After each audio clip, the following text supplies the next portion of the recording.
wabarakatuh. Bismillahirrahmanirrahim. Alhamdulillahirabbil alamin. Wa bihi nasta'inu ala umuri dunya waddin. Wassalatu wassalam ala asrafil anbiya'i wa imamil mursalin sayyidina wa maulana Muhammad wa ala alihi wa sahbihi ajma'in. Amma ba'du. Bapak-bapak, ibu-ibu, saudara sekalian, mudah-mudahan malam hari ini kita semuanya mendapatkan syukuran rahmat dari Allah Subhanahu wa taala. Mudah-mudahan di akhir hidup kita semuanya mati dalam keadaan husnul khatimah, mendapatkan syafaat dari Rasulullah sallallahu alaihi wasallam. Amin ya rabbal alamin. Alhamdulillah malam hari ini kita bisa berkumpul walaupun dalam keadaan hujan. Mudah-mudahan hujan yang turun ini pertanda rahmat turun kepada kita semuanya. Mudah-mudahan tidak keluar kita dari tempat ini kecuali Allah telah mengampuni semua dosa-dosa kita. Amin ya rabbal alamin. Kalau dua pertemuan yang lalu saya cerita, sekarang cerita lagi. Memang saya ini senangnya cerita ini dikisahkan Rasulullah ini Pak pulang dari perang. Ya, perangnya Rasulullah itu jangan dibayangkan kayak perang sekarang. Kalau perang sekarang tinggal punya telur rudal ya. Kalau perang dulu itu bawa pedang. Sekarang sudah tidak ada perang ya. Sekarang kalau ada orang bilang jihad bawa pedang itu nggak tahu tuh golongan siapa ya. Kalau sekarang jihad kita itu apa? Jihad kita itu melawan kebodohan. Ini termasuk jihad. Dan antum semua ini kerja itu juga termasuk jihad.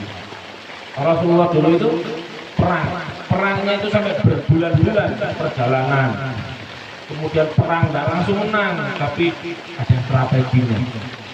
Singkat cerita, Rasulullah ketika pulang dari perang Rasulullah itu ada yang naik kuda, ada yang naik onta. Ya, ini bapak-bapak pernah naik onta apa enggak? Belum ya. Mudah-mudahan bisa ke Arab. Kalau enggak ke Arab ya minimal ke kebun binatang ya. Naik onta ya. Ini Rasulullah naik kuda, naik onta. Ternyata subhanallah perjalanan di belakang sendiri ini ada sahabat namanya Jabir bin Abdullah. Siapa? Jabir bin Abdullah. Jabir ini Pak punya onta, ini jalannya pelan-pelan, nggak bisa cepat. Jadi jalannya pelan karena sudah tua. Yang lainnya ini cepot, ini ontanya ini ketinggalan.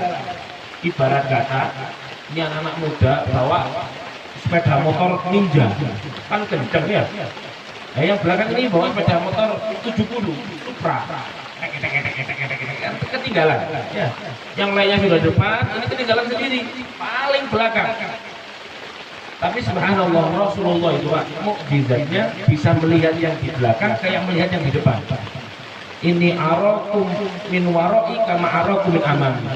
Saya bisa melihat kalian dari belakang seperti saya melihat kalian dari depan. Jadi Rasulullah itu kalau imami, ya itu kalau kita disunahkan noleh dulu ke belakang, ya. Tahu bagus, ayo rapat dulu itu imam ya. Kalau Rasulullah tidak pakai noleh ke belakang, dari depan itu sudah kelihatan. Ayo yang belakang sini kosong itu Rasulullah. Kalau kita Pak Ahmad imami bisa gitu, tapi harus pakai spion. Bawa spion, nah ini yang belakang belum kencang ini, belum lurus ini ya. Rasulullah itu bisa melihat yang belakang seperti melihat dari depan. Itu termasuk mukjizatnya Rasulullah tahu ini di belakang ini ada pasukan yang tertinggal. Akhirnya Rasulullah mengutus pasukan tetap jalan. Rasulullah muter hingga akhirnya ternyata dilihat yang ketinggalan tadi siapa? Jabir bin Abdullah. Stop Rasulullah. Ya Jabir, kenapa engkau kok ketinggalan? Kenapa? Akhirnya Jabir mengatakan, ya Rasulullah, onta saya ini sudah tua, tidak kuat lari kenceng. Maka sama Rasulullah saya pinjem pecut. Apa pecut ini? pecut ya, apa itu cambuk ya, cambuknya pinjam. Akhirnya onta ini Pak dicambuk sama Rasulullah. Seketika itu onta ini terbirit-birit, kenceng sekali, sampai dikatakan Jabir ini nyampe di Madinah duluan. Jadi yang awalnya itu sahabat-sahabat di depan itu langsung onta ini langsung lari kenceng sampai nyalip sahabat-sahabat yang lain. Itu barokahnya dipecut sama Rasul. Ya makanya santri-santri kalau dipecut sama gurunya jangan ngambek. Ya dipecut itu biar lebih lari kenceng. Ya yang awalnya otaknya ini gak masuk ilmunya dipecut langsung masuk semua ilmunya. Ya. Soalnya ngapunten ya, mohon maaf, santri dulu itu beda dengan santri sekarang. Kalau santri dulu ya mungkin bapak-bapak lebih tahu ini. Santri dulu itu kalau dikepuk, dipukul, lapor ke orang tua, sama orang tuanya dimarahin juga. Pak, saya tadi dipukul sama Pak Ahmad, sama Ustadz Ahmad. Dipukul lagi ya, memang kamu ini males kayak gitu ya. Tapi kalau santri sekarang dipukul, Pak, saya dipukul sama Ustadz Ahmad, orang tuanya marah-marah, betul apa enggak? Ya, sampai kadang-kadang mohon maaf gurunya dilaporkan ke polisi. Itu di Malang. Kalau di Cianjur gimana? Oh sama. Berarti sama-sama Indonesia ini ya. Dipukul sama Rasulullah. Akhirnya ontanya lari kan? Subhanallah. Ya. Cerita tidak selesai. Kemudian bapak-bapak, ibu-ibu, Rasulullah ini ketika sudah di Madinah menjumpai Jabir. Ya Jabir, ontamu tadi mana? Ontamu yang terpukul tadi itu mana? Diambil sama Jabir. Ya Rasulullah, ini ontanya. Ya Jabir, ontamu saya beli. Ontanya mau dibeli sama Rasul. Katanya Jabir, ya Rasulullah tidak usah dibeli, tak berikan saja gratis, free. Sudah. Katanya Rasulullah, enggak, saya tidak mau dikasih, saya maunya beli. Ya Rasulullah, sudah, sampai ambil saja. Jangan antum ambil. Karena Rasulullah enggak, saya mau beli. Ya sudah, terserah mau dibeli berapa Rasulullah. Kata Rasulullah, tak beli 1 dirham. Ibarat kata ontanya mau dibeli 1 juta. Katanya Jabir, Pak, Rasulullah terlalu mahal. Kalau terlalu mahal Pak, berarti kita harusnya lebih kurang ya. Kalau 1 juta berarti harusnya 500.000 ya. Rasulullah enggak. Rasulullah terlalu mahal. Kalau 1 juta enggak boleh, tak beli 2 juta. Rasulullah terlalu mahal, enggak boleh 3 juta. Sampai 1 rupiah itu 40 juta. 40 dirham. Kira-kira masuk akal apa enggak ya? Beli ke teman lebih mahal. Jadi yang awalnya 1 dirham nggak boleh, ya kalau boleh 2 dirham. Rasulullah terlalu mahal, 3, 4, 5, 6, 7 sampai 40. Ini namanya beli harga teman. Kalau orang Cianjur beli harga teman berarti minta kurang.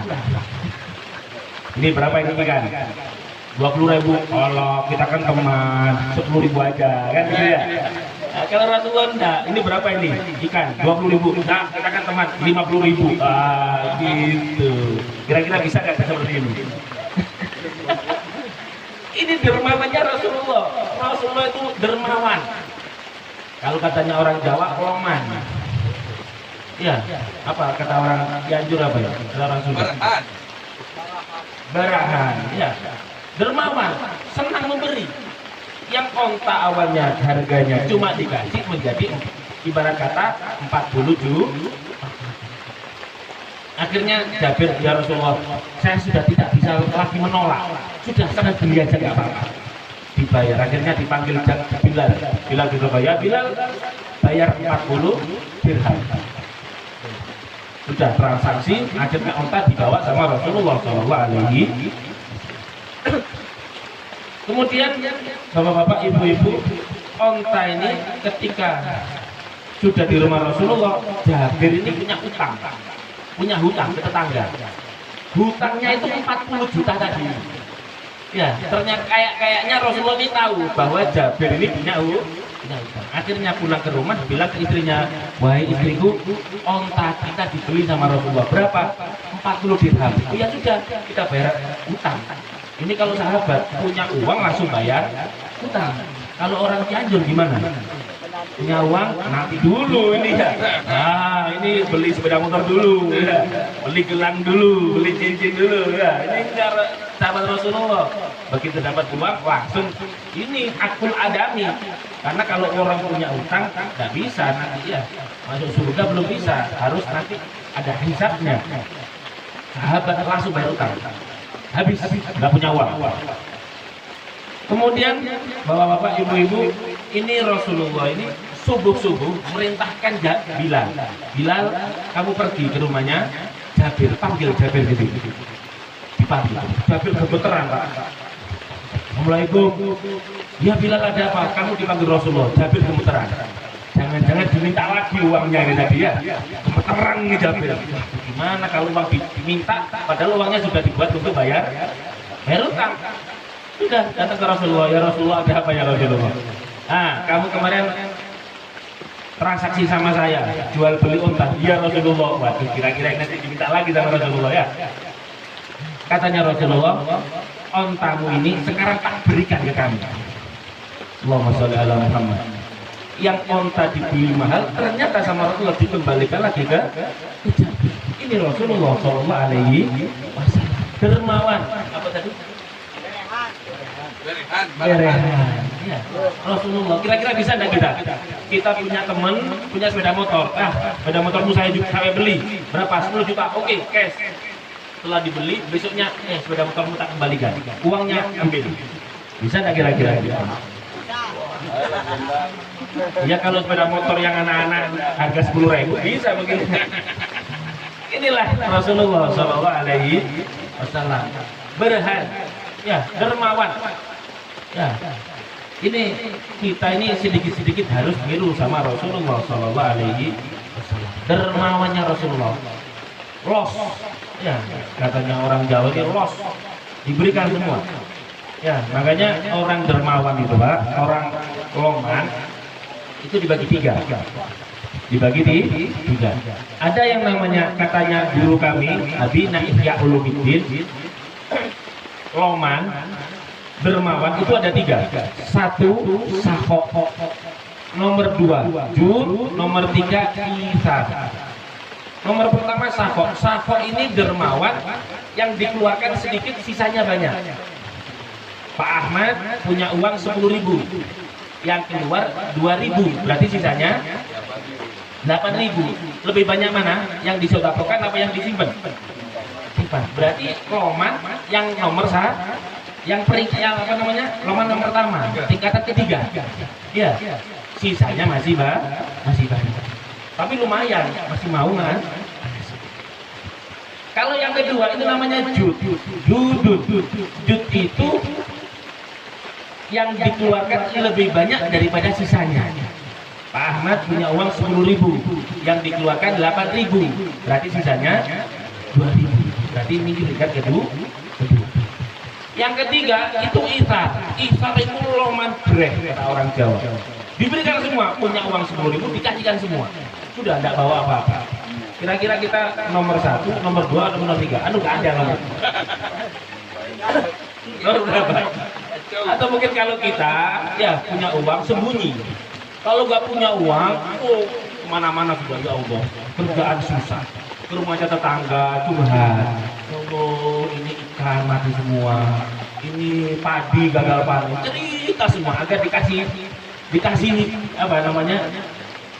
Temannya ini agar mengasihani kita ya. Tapi kalau dapat duit nggak keluar seminggu. Ya, itu kebanyakan dari kita.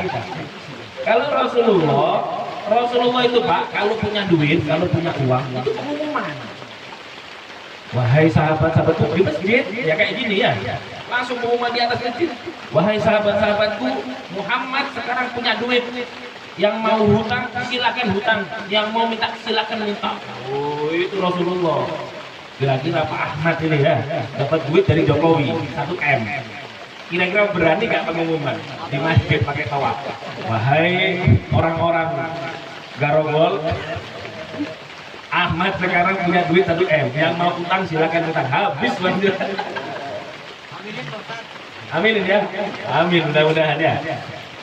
Itu Rasulullah Shallallahu Alaihi Wasallam. Ya, kita ini harus niru setidaknya nomor 3.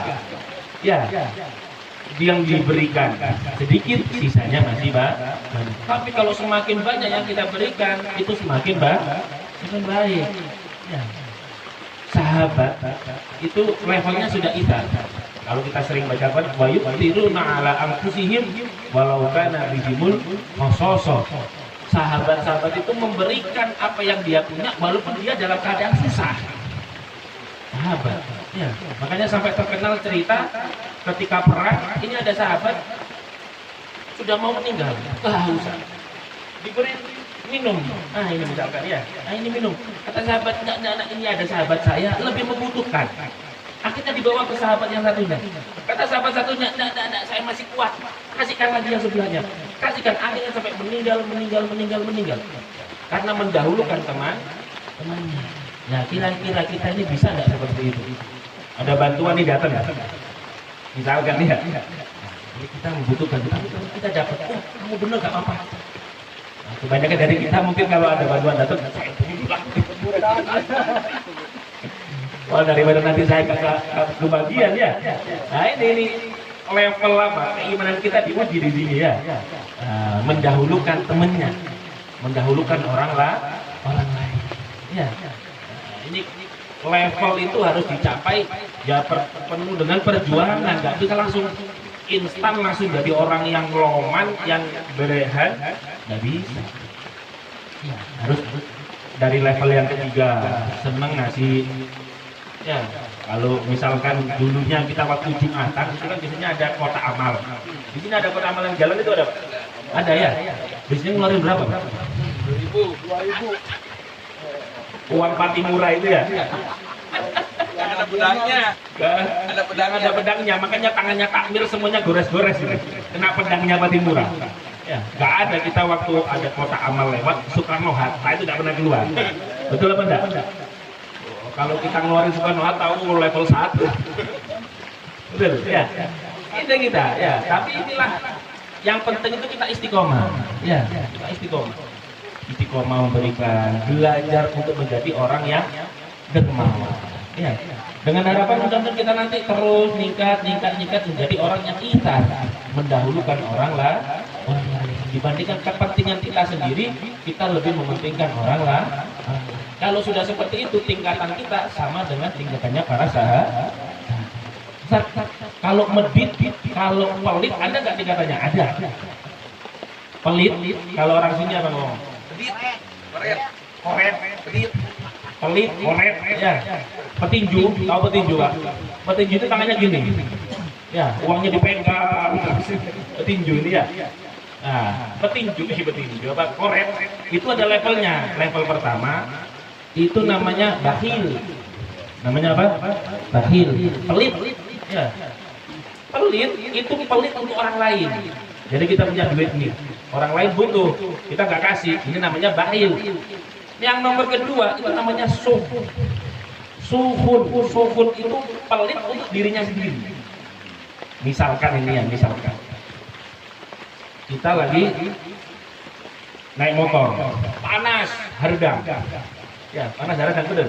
Ya, hardang. Kemudian ada orang jualan es degan, es kelapa muda. Enak nih kayaknya. Terus kita nggak beli, ke masjid aja minum air keran. Misalkan ya, ini pelit untuk dirinya sendiri kan. Nah, ini yang lebih parah ini daripada bakhil ini ya. Nggak beli es, mending ke masjid minum air keran. Ini parah ini sudah ya. Nah, ini ya. Nah, kira-kira mudah-mudahan kita tidak termasuk orang-orang yang bakhil ataupun yang suh ya. Mudah-mudahan termasuk orang-orang yang sakho ataupun jud. Lebih-lebih kita menjadi orang yang ithar, menjadi orang-orang yang mendahulukan orang lain. Ya. Nah, dengan keadaan kita yang seperti ini ya, kita mendahulukan orang lain. Ya, belajar. Karena apa yang kita berikan untuk orang lain sebetulnya itulah harta kita nanti di akhir. Kalau yang kita pakai akan usang, ya, baju yang kita pakai akan usang, makanan yang kita makan akan keluar, betul enggak? Uang sebanyak apapun uang kita yang kita pegang, Kalau nantinya kita pakai ya hilang, kalau kita mati ya nggak mungkin kita bawa mati. Wa ma taraktum lil warasah, yang kita tinggalkan nanti akan menjadi hartanya ahli waris. Ya, makanya mumpung kita masih diberi hidup oleh Allah Subhanahu wa taala, belajar menjadi orang yang berhan. Betul ya, berhan. Karena berehan. Ya. Karena gini ya, ada satu hadisnya, ada hadis Rasulullah SAW yang terakhir, bahwasanya Rasulullah itu pernah bersabda, Innalillahi ibadu, sesungguhnya Allah itu punya hamba, ikhtasahum min ni'amillah, yang dia ini diciptakan oleh Allah, diberikan kenikmatan. Jadi Allah ini menciptakan manusia, memang sama Allah diberikan kaya, baik kaya hartanya maupun kaya hatinya. Mudah-mudahan kita diberikan kaya hati dan kaya harta. Kemudian Kanjeng Nabi Rasulullah itu melanjutkan hadisnya, ketika kita mau mensedekahkan harta kita, maka harta kita akan dilanggengkan oleh Allah Subhanahu wa ta'ala. Yukiru ma badaluha, Allah akan menetapkan harta kita, akan menambah harta kita kalau kita mau sedekah kepada orang lain. Wa idza mana'uha hawwalaha ila ghairihi. Tapi janjinya Rasulullah SAW, kalau kita pelit, kalau kita korek, ya kita medit, kata orang Jawa, maka hartanya akan diambil oleh Allah, akan diberikan kepada orang lain. Itu sanksi dari Allah Subhanahu wa ta'ala. Makanya ya kita belajar, saya juga belajar, ya, belajar menjadi orang yang loman, ya, menjadi orang yang loman. Ya. Pertama tadi apa? Saho, jud, kita. Nah, mudah-mudahan kita bisa menjadi yang tingkatan tertinggi ya. Nah, dengan perjuangan ya, makan, misalkan makan. Kok tinggal satu piring ini? Lihat temennya lagi butuh, oh kamu aja dulu gak apa-apa. Saya nahan lapar sedikit-sedikit gak apa-apa. Ya, kalau kita ada satu piring, oh ini pegang Pak. Ini berarti enggak berehan ini ya. Mudah-mudahan kita menjadi orang-orang yang loman, belajar niru Rasulullah Shallallahu Alaihi Wasallam. Ya. Nah, ini jadi sedikit cerita ini mudah-mudahan menjadi wedang jeruk. Ya. Masih ingat wedang jeruk ya? Ini kalau orang-orang yang pelit ini hatinya agak besar ini. Wah, Ustadz ini mungkin saya yang bicara Ustadz ini.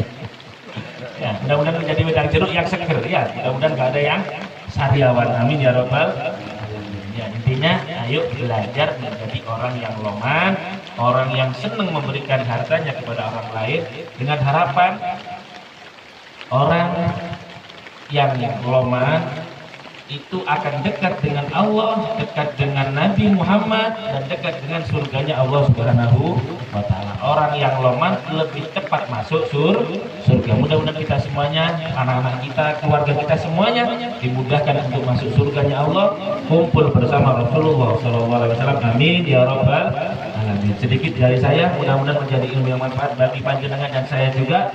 Akhirul kalam, Allah ya ta'ala jamik dari ayatin.